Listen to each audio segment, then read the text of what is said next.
is Matt Radcliffe, and I'm going to talk to you about what I'm voting for in November concerning the amendments and propositions on the Colorado ballot. In the state of Colorado, ballots are supposed to start getting sent out around October 9th, which puts them in our mailboxes hopefully sometime between the 12th and the 15th of October. Polling opens October 19th and closes on Election Day, November 3rd. You can vote in Colorado by dropping your ballot in a secure drop box, mailing it back in. I recommend using 2 stamps and dropping it into one of those blue post office mailboxes if you're going to do that, or you can vote in person. Because of the possibility it will take weeks to get everything counted and tallied, it is important that we all get our ballots back in as quickly as we can. You can go to iwillvote.com to learn more about your options and to check your voter registration status. On to the issues. Most of what I'm talking about can be found in the 2020 State Ballot Information Booklet you should have received in the mail if you're voting in Colorado. The first thing to talk about is Amendment B, repeal the Gallagher Amendment. Supreme Court Justice Oliver Wendell Holmes Jr. wrote that taxes are what we pay for a civilized society. I hold that true to my heart and think it's especially important right now. We're facing an indefinite economic downturn that will have far-reaching impacts throughout our community and our state. It's times like these that I believe we need well-funded local, state, and national level governments to help make sure we don't lose essential services and are providing help to folks who need it. In Colorado, there are 2 things that essentially cut the legs off expansion of necessary taxes. These are the Taxpayers' Bill of Rights, TABOR, and the Gallagher Amendment. TABOR is the bigger issue for a variety of reasons, but repealing the Gallagher Amendment will be a big help. Essentially, the Gallagher Amendment requires a 55-45 split between residential and non-residential property taxes. Because residential property value has risen much more dramatically than non-residential property in the state of Colorado, the Gallagher Amendment has done 2 things that affect thousands of people across the state. Number 1, it has disproportionately affected small business owners who effectively pay 4 times the amount of property taxes on their businesses. Number 2, in areas where there is more residential property than non-residential property, local governments cannot raise the tax revenue they need for essential services. This is part of the reason our rural communities in Colorado are suffering, particularly when it comes to public school funding. Repealing the Gallagher Amendment is important because it removes codified ratios for taxation, which gives legislators options. It will not immediately raise any taxes, and there's a possibility that any raise in taxes would offset existing mill levies for a net change of 0 for most folks. So I'm voting yes to repeal the Gallagher Amendment. The next thing on the ballot is Amendment C, conduct of charitable gaming. This amendment would allow nonprofit organizations to apply for licenses to run raffles and bingos after 3 years instead of 5, and to hire companies or people to run the games instead of relying on volunteers. In my opinion, this would open up vulnerable nonprofits to nefarious actors under the guise of quick and easy fundraising. If a nonprofit doesn't have the staffing themselves to run a raffle or a bingo, then this probably isn't a good fundraising source. It also adds more stress on gaming regulators at a direct cost to taxpayers. Also, an opportunity cost exists in the form of flooding regulators with more permits for these games, which would then prevent them from focusing on other, more important regulatory functions. So I'm voting no on Amendment C.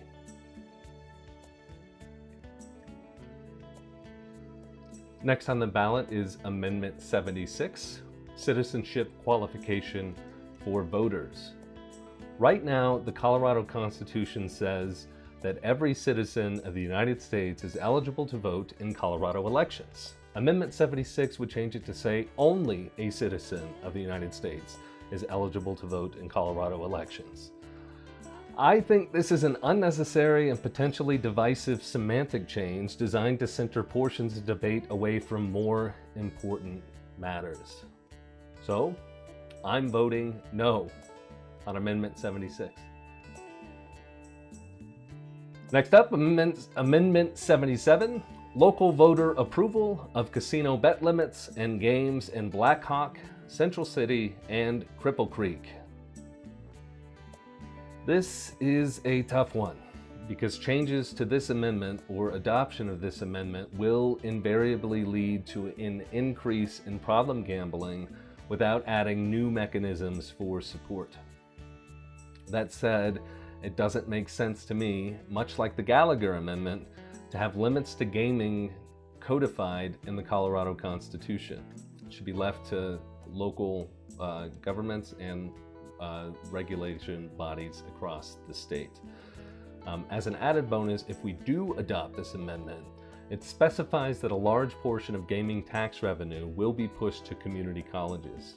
I think this is a net positive, not only because I work for a community college, but also because I consider my community college education instrumental in my personal success. Not just the Associates of Applied Science I have from Pikes Peak Community College that I got after I left the Army, but also the dual credit and theater classes I took at my local community college before I joined the Army. We're going to need additional financial support, particularly when state budget cuts likely happen in spring due to the turndown. Amendment 77 will do a lot to help make up those gaps. So I'm voting yes on Amendment 77. The next up is Proposition EE, taxes on nicotine products. This proposition increases taxes on tobacco products, including vaping products, and pushes revenue to expanded preschool, K-12 education, rural schools, affordable housing, eviction assistance, tobacco education, and healthcare. This is another tough one because taxes on these types of products disproportionately affect poor people. That said, we are facing an epidemic of underage vaping for which the long-term effects are unknown but aren't looking positive, so we need to do something to try to curb it. Increased prices and additional education programs should help that happen. Additionally, as I stated before, I think we are going to need additional tax revenue coming in so we can support education, healthcare, and housing.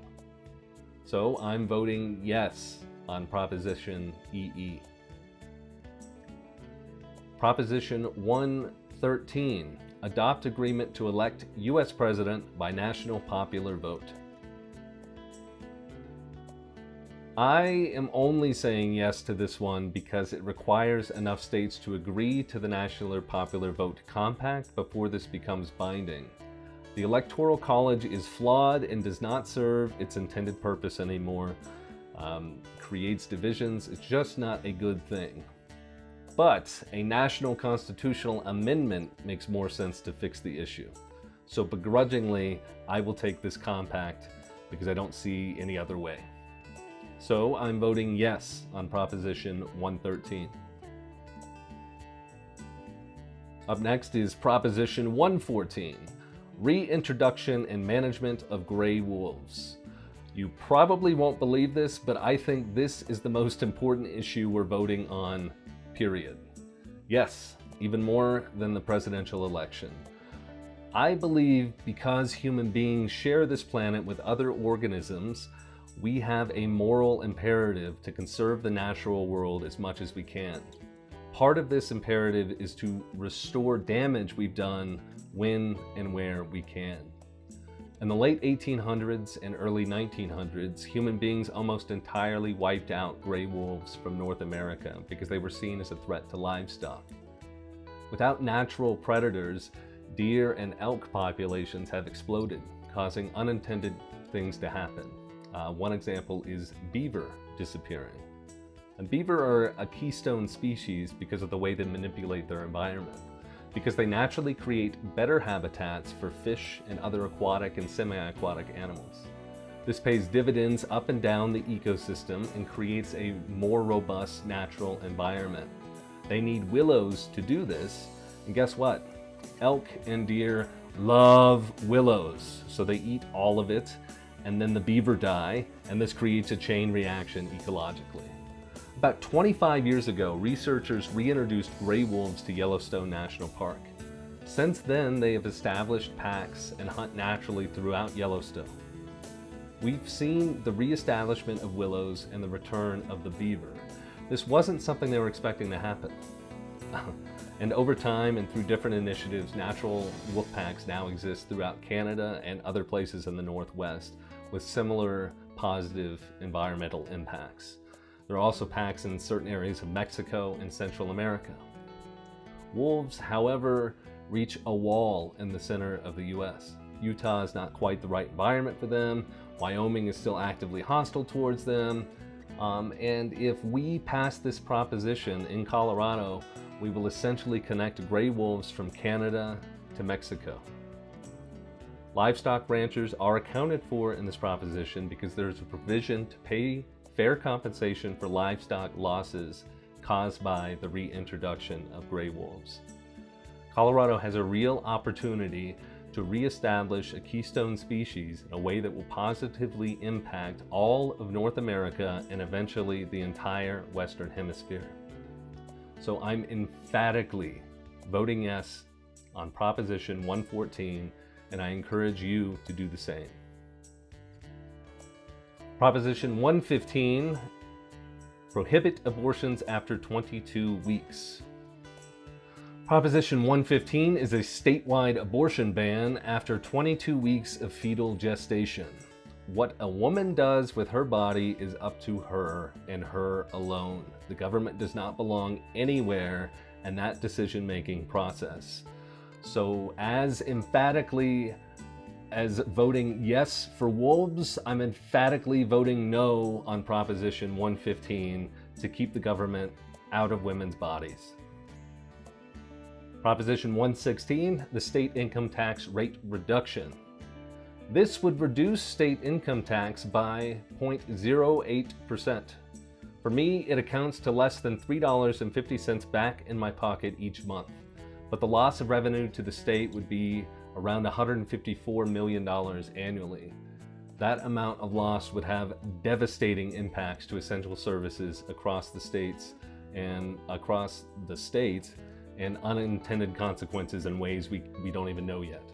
So I'm voting no on Proposition 116.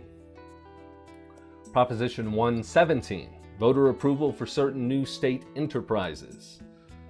This would require voter approval for the state to create enterprises that would generate over $100 million in revenue. State enterprise include things like parks and wildlife, colleges and universities, correctional facilities. This proposition is a way to extend the scope of TABOR without actually extending TABOR. One of the provisions of TABOR is voter approval of new tax measures. Enterprises were deliberately left out because their intention is to be funded by folks who actually use the service. This proposition would force many existing enterprises to rely on voter approval to keep operating. It punitively fixes an area of government operations that is working exactly as it was intended. So I'm voting no on Proposition 117. Final proposition is Proposition 118, Paid Family and Medical Leave Insurance Program. If this was adopted, it would establish a paid family and medical leave insurance program for Colorado employees. It requires employers to pay into the program and allow eligible employees 12 weeks of paid family and medical leave insurance benefits and establish job protections for folks who use the program. The main argument against this program is that it is complicated and expensive. These are both true. The burden falls mostly on employers and employees to pay for the program for a net increase in state revenue. However, this is a program I think is worth the cost, and I don't plan on ever being in a position to use the program. The first 12 weeks of a child's development have been proven to be critical. And the more present parents can be, the better it is for that child's development. If those parents don't have to worry about their work during that time, they will be more physically and mentally available, which will pay dividends over the course of that child's life. From a business standpoint, this type of leave is being demanded and sought after for many of our nation's best and brightest young talent. This is a way we can keep Colorado a competitive place for employers and employees. So I'm voting yes on Proposition 118.